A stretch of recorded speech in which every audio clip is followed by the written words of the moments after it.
आज बृहस्पतिवार का दिन। विष्णु भगवान की व्रत कथा। विष्णु भगवान की जय हो, विष्णु भगवान की जय हो। एक बार धनपति ने अपने पति देव स्वामी से कहा, स्वामी आपका ध्यान किधर रहता है? इस अवर नहीं गाया कि हमारी पुत्री गुणवती अब विवाह योग हो गई है। अब समय आ गया है कि आप इसके लिए एक अच्छा सा वर ढूंढे। अपनी पत्नी की बात सुनकर देव स्वामी बोला, हाँ धनपति, तुमने ठीक कहा है। मेरा तो इस अवर ध्यान ही नहीं गया कि अब हमारी पुत्री युवा हो गई है। सचमुच मुझे इसके विवाह की चिंता करनी चाहिए। पति की बात सुनकर धनपति प्रफुल्लित हो उठी कि अब देव स्वामी पुत्री गुणवती के लिए अवर से अच्छा सा वर ढूंढ लाएंगे। देव स्वामी ने विचार किया कि पुत्री के लिए वर की खोज शुरू कर देने से पहले किसी अच्छे ज्योतिषी से गुणवती की कुंडली दिखाकर पूछ लेना चाहिए कि उसके लिए किस प्रकार का वर उत्तम रहेगा। अपने विचार को कार्य रूप देने के लिए देव स्वामी गुणवती की कुंडली लेकर एक प्रसिद्ध ज्योतिषी के पास पहुंचा। बोला, महाराज कृपया बताइए मेरी पुत्री के लिए किस प्रकार का वर उचित रहेगा और उसे मैं किस दिशा में तलाश करूं। देव स्वामी को ज्योतिषी कुछ कहते कहते रुक गया। हाँ महाराज कहिए, देव स्वामी ने उत्सुक होकर पूछा। ज्योतिषी ने कहा, देव स्वामी अच्छा होगा कि तुम अपनी पुत्री का विवाह त्याग दो। लेकिन क्यों महाराज? ज्योतिषी की बात सुनकर देव स्वामी चिंतित रह गया। ज्योतिषी ने गंभीर स्वर में कहा, क्योंकि सतपदी होते होते तुम्हारी पुत्री विधवा हो जाएगी। ज्योतिषी की बात सुनकर देव स्वामी काफी गंभीर और उदास हो गया। उसने ज्योतिषी से इस विपदा के निवारण का उपाय पूछा। तब ज्योतिषी ने बताया, सिंहलद्वीप में भगवान विष्णु की भक्त सोमा नाम की एक धोबिन रहती है, जिसका पुण्य गुणवती के इस संकट को संपत्त कर सकती है। यदि वो गुणवती के विवाह के समय उपस्थित रहे तो वह सतपदी के समय गुणवती को विधवा होने से बचा सकती है। देव स्वामी जब घर लौटा तो उसने अपनी पत्नी और पुत्री को इस विमंडा के बारे में बताया। पिता की बात सुनकर गुणवती ने कहा, पिताजी मैं सोमा के पास जाऊंगी और उसकी सेवा कर उसके पुण्य के प्रताप से अपना भविष्य सुधारूंगी। अनाथ वही सारा जीवन व्यतीत कर दूंगी। कोई और विकल्प ना देखकर देव स्वामी को भी अपनी प्रिय पुत्री का आग्रह स्वीकार करना पड़ा। उसने अपने सबसे छोटे पुत्री शील स्वामी को गुणवती के साथ भेज दिया। दोनों सिंहलद्वीप के लिए चल पड़े। समुद्र तट पर पहुंचकर वो ठिठक गया। उन्हें समझ में नहीं आ रहा था कि कैसे समुद्र पार करके सिंहलद्वीप पहुंच जाए। बड़ी देर तक भटकने के बाद थक हार कर वो दोनों एक बट वृक्ष के नीचे जा बैठे। वो दोनों अत्यंत भूखे प्यासे थे। वो दोनों जिस वृक्ष के नीचे बैठे थे उस वृक्ष के ऊपर एक गीदड़ का घोंसला था। गीदड़ अपने बच्चों के लिए भोजन की तलाश में गया था। बच्चे घोंसले में ही थे और गुणवती और शील स्वामी की दशा देखकर दुखी हो रहे थे। जैसे ही गीदड़ बच्चों के लिए भोजन लेकर लौटा वैसे ही बच्चों ने उन दोनों भाई बहन के बारे में उसे बताया था। उनकी मदद करने का आग्रह किया। अपने बच्चों का आग्रह सुनकर गीदड़ पसीज उठा और उसने गुणवती और शील स्वामी को अपने पंखों पर बैठाकर सिंगल द्वीप में सोम के घर के निकट पहुंचा दिया। सिंगल द्वीप में सोमा के घर के निकट पहुंचकर गुणवती विचार करने लगी। ज्योतिषी ने बताया था कि यदि सोमा मेरे विवाह के अवसर पर उपस्थित रहे तो मैं सप्तपदी के समय विधवा होने से बच सकती हूँ।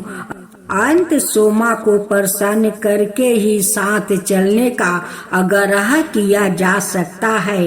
यह विचार कर दोनों भाई बहन ने पास ही एक झोपड़ी बनाई और उसमें रहने लगे। सोमा नित परात भगवान विष्णु की आराधना किया करती थी। उसके जागने से पहले ही उसकी बहुएं उसके पूजा स्थल को लीप पोत कर साफ सुथरे कर दिया करती थी। अब गुणवती ने सोमा की बहुओं से पहले ही जाग कर सोमा के पूजा स्थल को लीप पोत कर सारे काम कर दिया करती थी। अब गुणवती ने सोमा की बहुओं से पहले ही जाग कर सोमा के पूजा स्थल को लीप पोत कर संवारना शुरू कर दिया।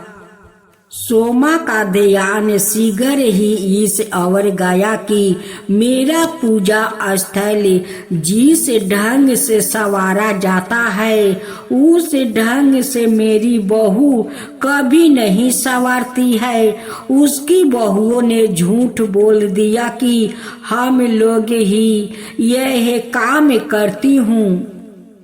तब सोमा ने सवाए पाता लगाने का निश्चय किया।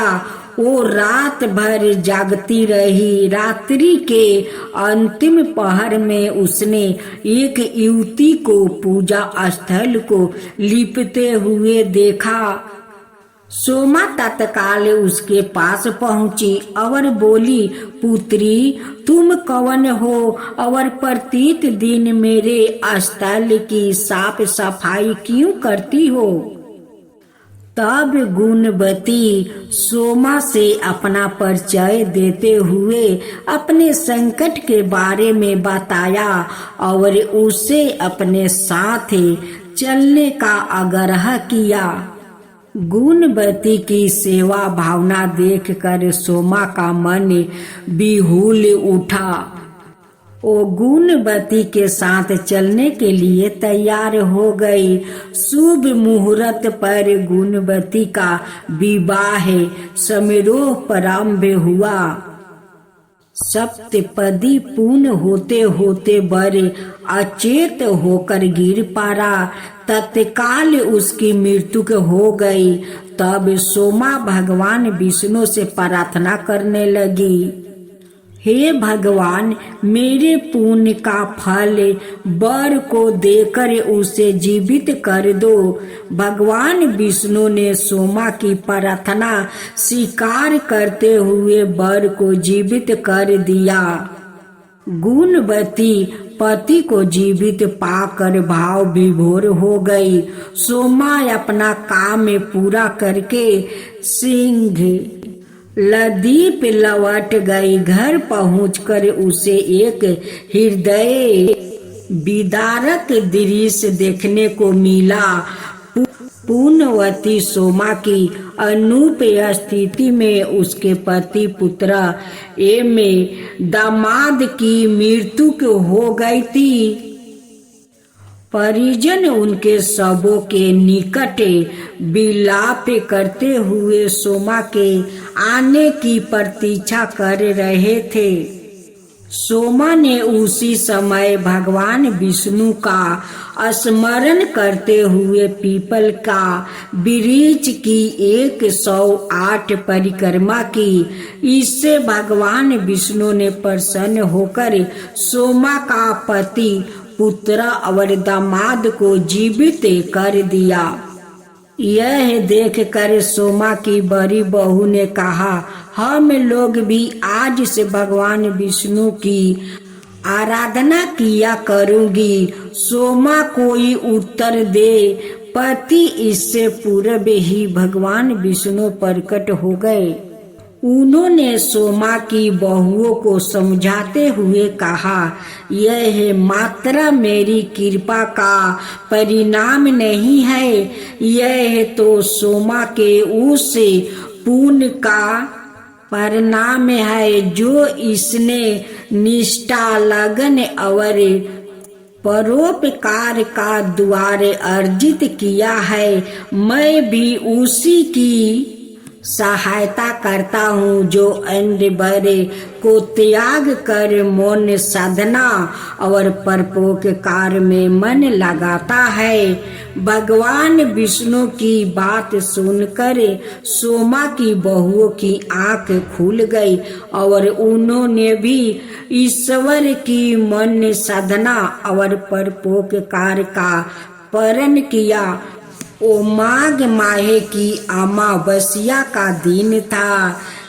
किंवदंती है कि उसी समय से माघ माह की अमावस्या मौनी अमावस्या के रूप में मनाई जाने लगी।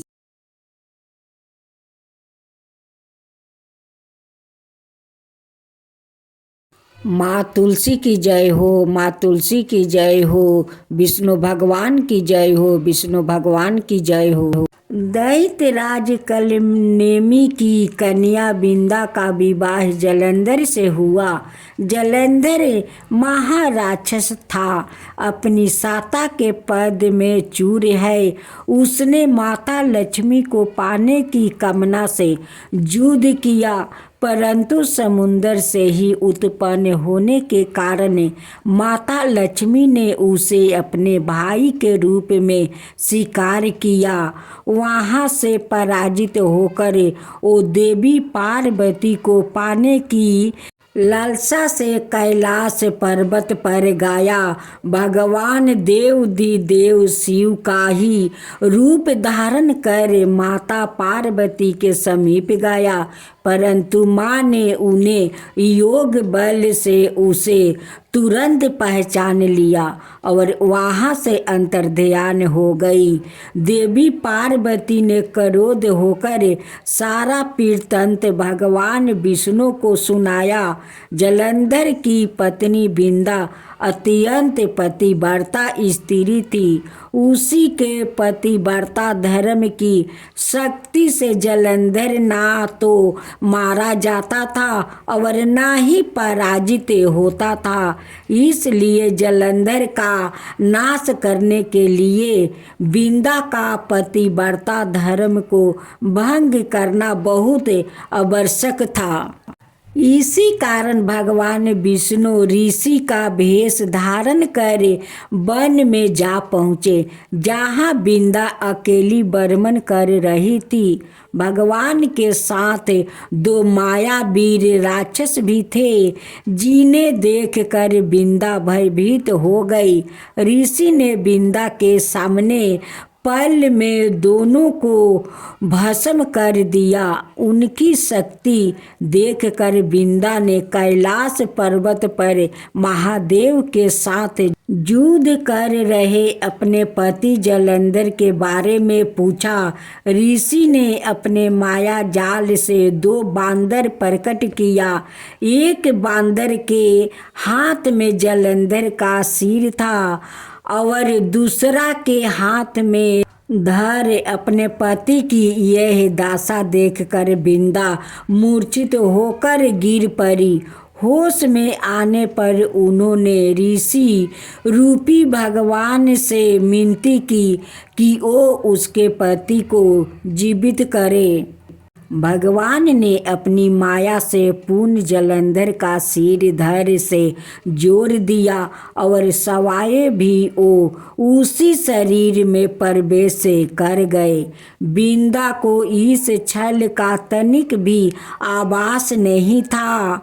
जलंधर बने भगवान के साथ विंदा पतिव्रता का व्यवहार करने लगी, जिससे उसका सती व्रता भंग हो गया। ऐसे तो ही विंदा का पति जलंधर युद्ध में हार गया। इस सारी लीला का जब विंदा को पता चला तो उसने क्रोध होकर भगवान विष्णु को हृदयहीन शिला होने का श्राप दे दिया। अपने भक्त के श्राप को भगवान विष्णु ने स्वीकार किया और शालिग्राम पत्थर बन गया। सृष्टि के पालनकर्ता के पत्थर बन जाने से ब्रह्मांड में अतुलिन की स्थिति हो गई। यह देखकर सभी देवी देवताओं ने विंदा से प्रार्थना की, वो भगवान विष्णु को श्राप से मुक्त कर दे। विंदा ने भगवान विष्णु को श्राप से मुक्त कर दिया, सवाए आत्मदाह कर लिया। जहाँ विंदा भस्म हुई वहाँ तुलसी का पौधा उग गया।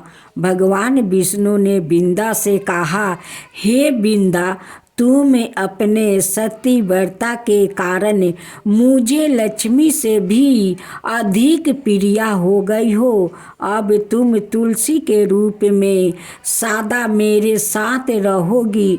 जो मनुष्य भी मेरे शालिग्राम रूप के साथ तुलसी का विवाह करेगा उसे इस लोक और परलोक में विपुल यश प्राप्ति होगा। ऐसी मान्यता है कि जिस घर में तुलसी होती है वहाँ यम के दूत भी असमय नहीं जा सकते। मृत्यु के समय जिसके प्राण मंजीरी रहती, तुलसी और गंगा जल मुख में राख कर निगल जाते हैं, वो पापों से मुक्त होकर वैकुंठ धाम को प्राप्ति होता है। जो मनुष्य तुलसी अमले की छाया में अपने पितरों का श्राद्ध करता है उसके पितरों मोक्ष को प्राप्ति हो जाते हैं। यमराज भगवान की जय हो। यमराज भगवान की जय हो। एक महिला से यमराज ने कहा कि मैं तुम्हारे प्राण लेने आया हूँ, मैं तुम्हारा थोड़ा समय देता हूँ। अपनी किस्मत बदलने के लिए इस पुस्तक में जो चाहे लिख दो, वो ही हो जाएगा। महिला ने पुस्तक में देखा तो वह लिखा था, तुम्हारी सहेली को खजाना मिलने वाली है। इसके बाद क्या हुआ? एक महिला को यमराज मिले, लेकिन वो उन्हें पहचान नहीं सकी। उसने यमराज को पानी पिलाया। इसके बाद यमराज ने महिला से कहा कि मैं तुम्हारे प्राण लेने आया हूँ, लेकिन तुमने मुझे पानी पीने के लिए दिया, इस कारण मैं तुमसे खुश हूँ। तुम्हें एक अवसर देता हूँ, तुम अपना भाग्य बदल सकती हो। या कह कर यमराज ने एक पुस्तक महिला को दे दिया और कहा कि इस पुस्तक में तुम्हारे नाम का एक दृष्टि है, वहाँ तुम अपने लिए जो चाहती हो वो लिख सकती हो। जैसा लिखोगी वैसा ही होगा। महिला ने पुस्तक हाथ में ली और जैसे ही उसे खोला तो उसमें लिखा था कि तुम्हारी सहेली को खजाना मिलने वाला है। महिला ने वहाँ लिख दिया कि उसे खजाना ना मिले। अगला पोस्टर खोला तो उस पर लिखा था कि तुम्हारी पड़ोसी का पति राजा का मंत्री बनने वाला है। महिला ने वहाँ लिख दिया कि वो मंत्री ना बने। कुछ ही देर में उसे अपने नाम का पृष्ठ मिला। वो खुद के लिए अच्छा लिखने के लिए सोचने लगी, लेकिन जैसे ही वो लिखने वाली थी यमराज ने पुस्तक के ली। यमराज ने महिला से कहा कि अब तुम्हारा समय खत्म हो गया है। तुम दूसरों का बुरा करने के चक्कर में खुद का भला नहीं कर सकती है। महिला को पछतावा होने लगा कि उसने सुनहरा अवसर खो दिया। इसके बाद यमराज ने उस महिला के प्राणों का हरण कर लिया। इस कथा की लिख यह है कि काफ़ी लोग दूसरों का बुरा सोचते रहते हैं, मौका मिलने पर दूसरों का बुरा करते हैं। इस चक्कर में वो कई बार खुद का भला करने का अवसर खो देता है। हम दूसरों का भला ना कर सके तो कम से कम किसी का बुरा भी नहीं करना चाहिए।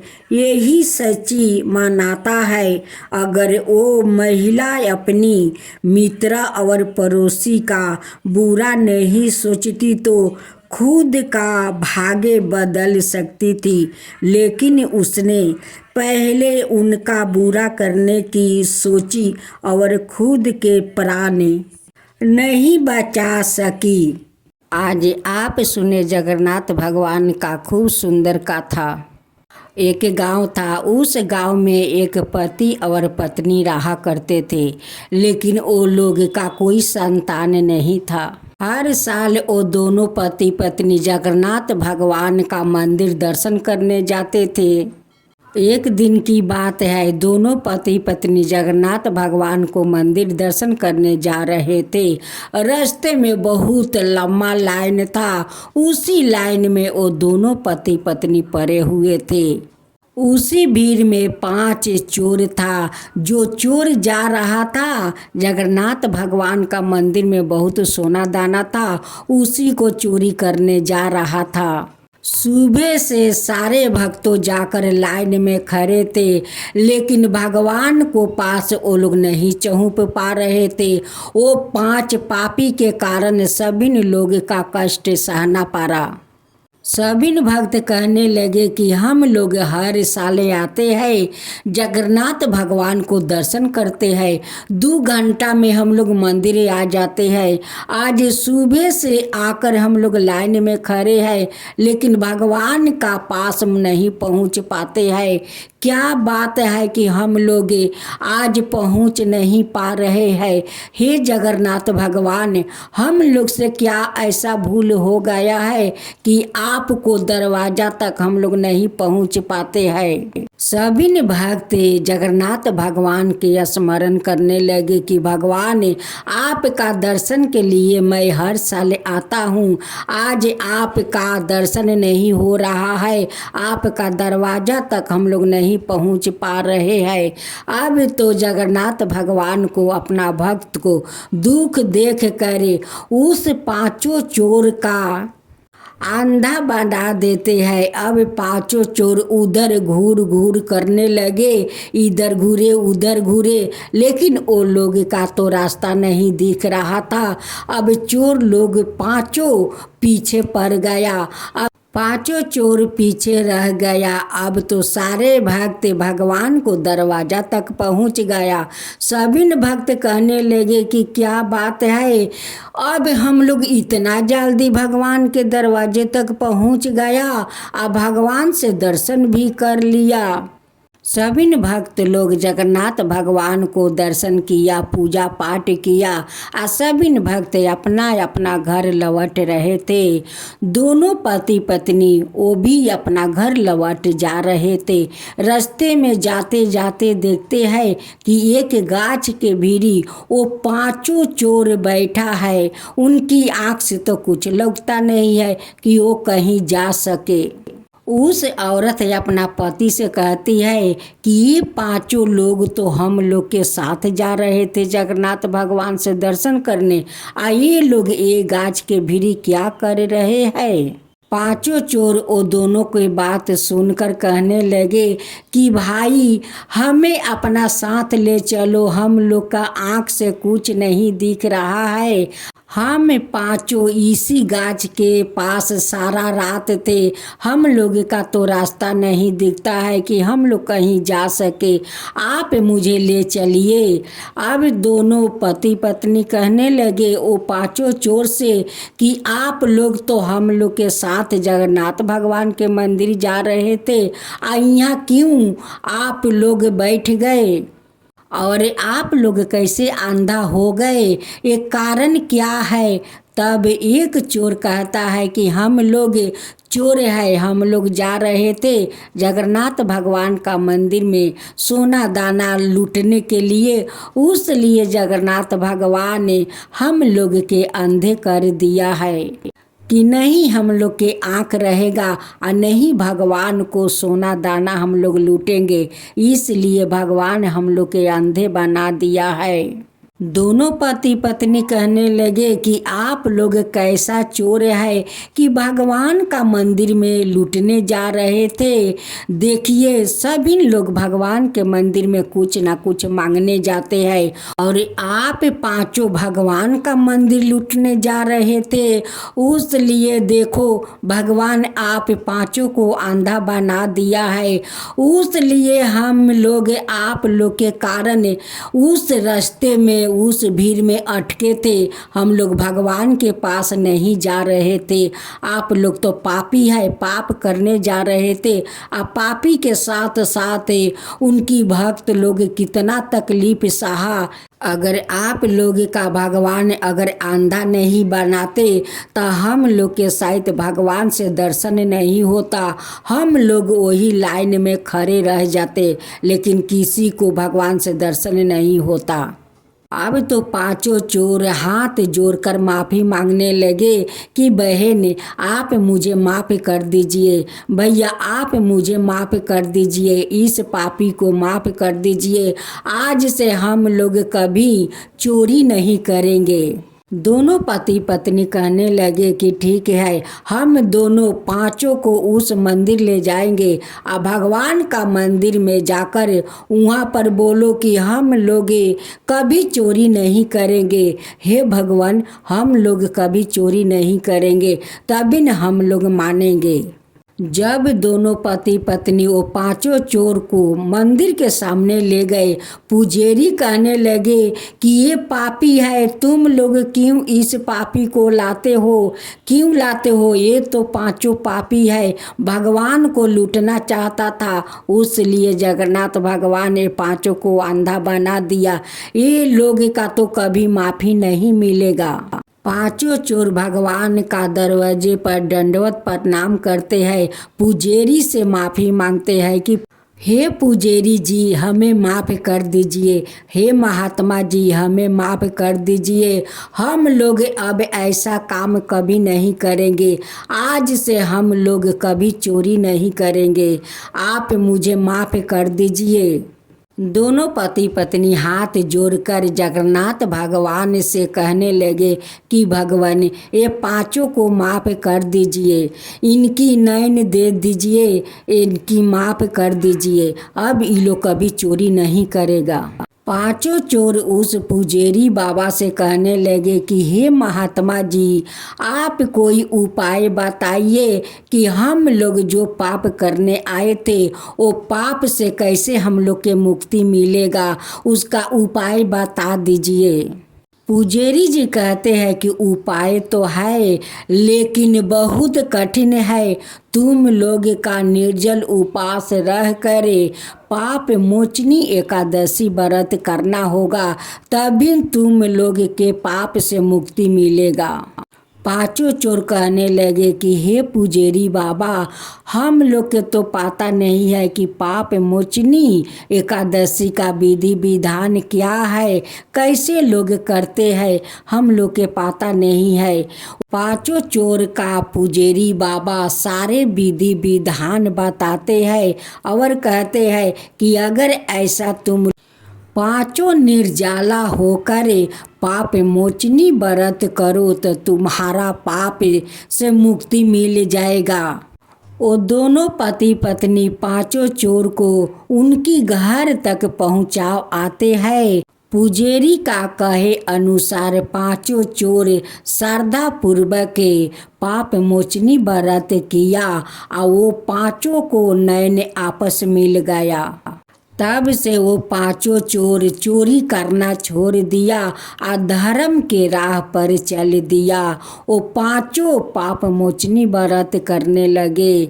इधर जगन्नाथ भगवान स्वयं में वो दोनों पति पत्नी के घर जाते हैं और उनकी दरवाजे पर एक माला रख देते हैं और सपने में दर्शन देते हैं कि तुम दोनों तो मेरे दर्शन के लिए गए थे लेकिन अपना लिए तो कुछ नहीं मांगा, और वो पांचों चोर के लिए जाकर नैन मांगा।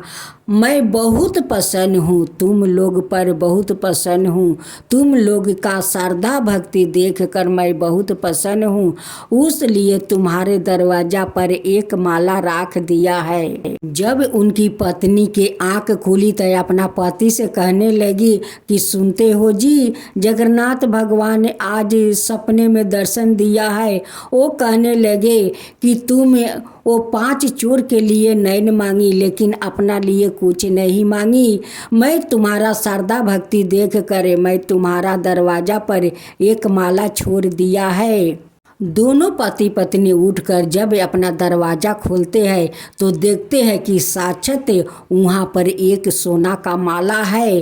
अब तो माला उठाकर ले जाती है और जगन्नाथ भगवान को बहुत बहुत धन्यवाद देती है कि भगवान आप स्वयं आकर अपना माला मेरे दरवाजे पर रख गया। भगवान धन्य है, भगवान धन्य है, आपका महिमा अपरंपार है। हे जगन्नाथ भगवान, आपका महिमा अपरंपार है। कुछ दिन का बाद वो औरत माँ बन जाती है। कहती है कि जगन्नाथ भगवान तो हम लोग पर दया बहुत किया है, छप्पर फाड़ कर दया किया है कि धन घर में भर दिया, मेरा गोद भी भर दिया। हे जगन्नाथ भगवान, जैसे हमारा घर भर दिया वैसे ही सबका ऊपर कृपा कीजिए, सबका ऊपर कृपा कीजिए। हे जगन्नाथ भगवान, जगन्नाथ भगवान की जय हो, जगन्नाथ भगवान की जय हो। पहला पाठ शनिदेव की जय हो, शनिदेव की जय हो। सनातन धर्म में शनिवार का दिन शनिदेव को समर्पित माना जाता है। आज भक्त शनिदेव की पूजा अर्चना कर रहे हैं और शनिदेव को तेल और 1 रुपये चढ़ा रहे हैं। शनिदेव को अन्याय का देवता कहा जाता है। मान्यताओं के अनुसार शनिदेव करोड़ों क्रोधित स्वभाव के है। जिस पर शनिदेव प्रसन्न होते हैं वो रंक से राजा हो जाते हैं, और जिस पर शनिदेव का क्रोध बरसता है उसके जीवन में कई परेशानियाँ लगी रहती है। शनिदेव मकर और कुंभ राशि के स्वामी है और उनकी महादशा 19 बरस की होती है। भगवान शनि देव के आदि देवता प्रजापति ब्रह्मा और प्रातादि देवता यम है। लेकिन क्यों आप जानते हैं कि शनि देव को उनकी पत्नी ने श्राप दिया था? आइए पौराणिक कथा से जानते हैं रहस्य। अब दूसरा पाठ पौराणिक ग्रंथ ब्रह्म पुराण के अनुसार बाल काल से ही शनि देव भगवान श्री कृष्णा के अन्याय भक्त थे। वो भगवान श्री कृष्णा के अनुराग में निगम में रहा करते थे।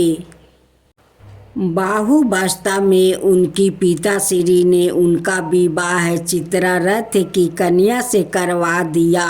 उनकी पत्नी सती साध्वी और परम तेजस्विनी थी।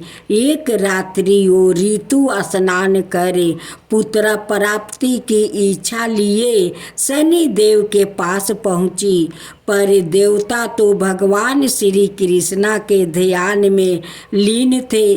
उन्हें बारम संसार की सुधि नहीं थी। उनकी पत्नी प्रतीक्षा करके थक गई। उनका ऋतु काल निष्फल हो गया, इसलिए उन्होंने क्रोध होकर शनि देव को श्राप दे दिया कि आज से जिसे तुम देखोगे वो नष्ट हो जाएगा। तीसरा पाठ शनिदेव की जय हो, शनिदेव की जय हो। ध्यान टूटने पर शनि देव ने अपनी पत्नी को मनाने गया, लेकिन उनकी धर्म पत्नी को अपनी भूल पर पछताप हुआ। किंतु श्राप का प्रतिकार की शक्ति उनमें नहीं थी। तभी से शनि देव अपना सिर नीचे करके रहने लगे, क्योंकि वो नहीं चाहते थे कि मेरे दृष्टि से किसी का अनिष्ट ना हो जाए। इसलिए शनि देव अपना सिर झुकाकर चलते थे। चौथा पाठ शनिदेव की जय हो, शनिदेव की जय हो। ज्योतिषी शास्त्र के अनुसार शनि ग्रह यदि कहीं रोहिणी वेदन कर दे तो पृथ्वी पर 12 बरस का घोर दुर्भिक्ष पर जा सकती है और प्राणियों का बचना ही कठिन हो जाए। शनि ग्रह जब रोहिणी वेदन कर बढ़ जाता है तब यह योग आता है। यह योग महाराज दशरथ के समय में आने वाला था। जब ज्योतिषियों ने महाराज दशरथ को बताया कि यदि शनि का योग आ जाएगा तो प्रजा अन्न जल के बिना तड़प तड़प कर मर जाएगी। पांचवा पाठ शनिदेव की जय हो, शनिदेव की जय हो। प्रजा को इस कष्ट से बचाने हेतु महाराज दशरथ अपने रथ पर सवार होकर नक्षत्र मंडल में पहुँचे। पहले तो उन्होंने नीत की भांति शनि देव को प्रणाम किया। इसके पश्चात क्षत्रिय धर्म के अनुसार उन्हें युद्ध करते हुए उन पर संहार अस्त्र का साधना किया। शनि देव महाराज दशरथ की कर्तव्यनिष्ठा से अति प्रसन्न हुए और उससे कहा, वर मांगो। महाराज दशरथ ने वर मांगा कि जब तक सूर्य नक्षत्र आदि विद्यमान है तब तक आप संकट वेदन ना करे। शनि देव ने उन्हें वर देकर संतोष किया। शनिवार का दिन इस गाथा को पढ़ने से धन आता है और संकट दूर हो जाता है।